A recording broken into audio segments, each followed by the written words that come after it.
Sizlerden yetişinim boğanmı? Fakat yatasın geledi. Hiç iş etesin gelmedi. Az gına iş etip başlasan, dərrü bir yerin ağrıp durğanını his edəsən.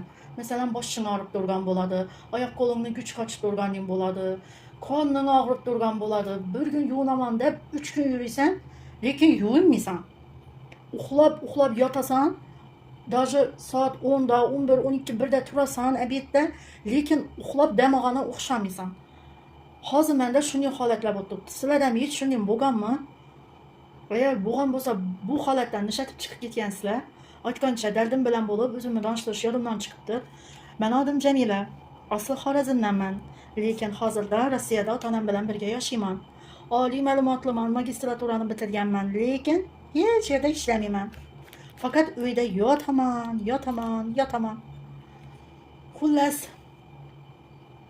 Xullas meni tushungan odamlar kommentariya yozib o'tinglar. Yechimini bir ko'rsatinglar.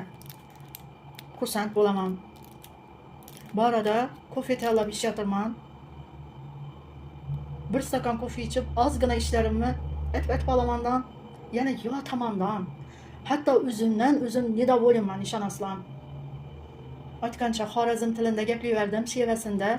Agar tushunmagan bo'lsangizlar, agar sizlarga bir erishting demasin, ensalaringiz ham qotmasin, chunki adabiy tilimizda gapirish Xorazm shevasindagi odamlar uchun biroz bir qiyin. Azazdan videolarni joylab o'zim haqimda gapirib borishni niyat etdim. Bora danışib borarmiz deb umid etaman. Hammangizga xayrli kunlar.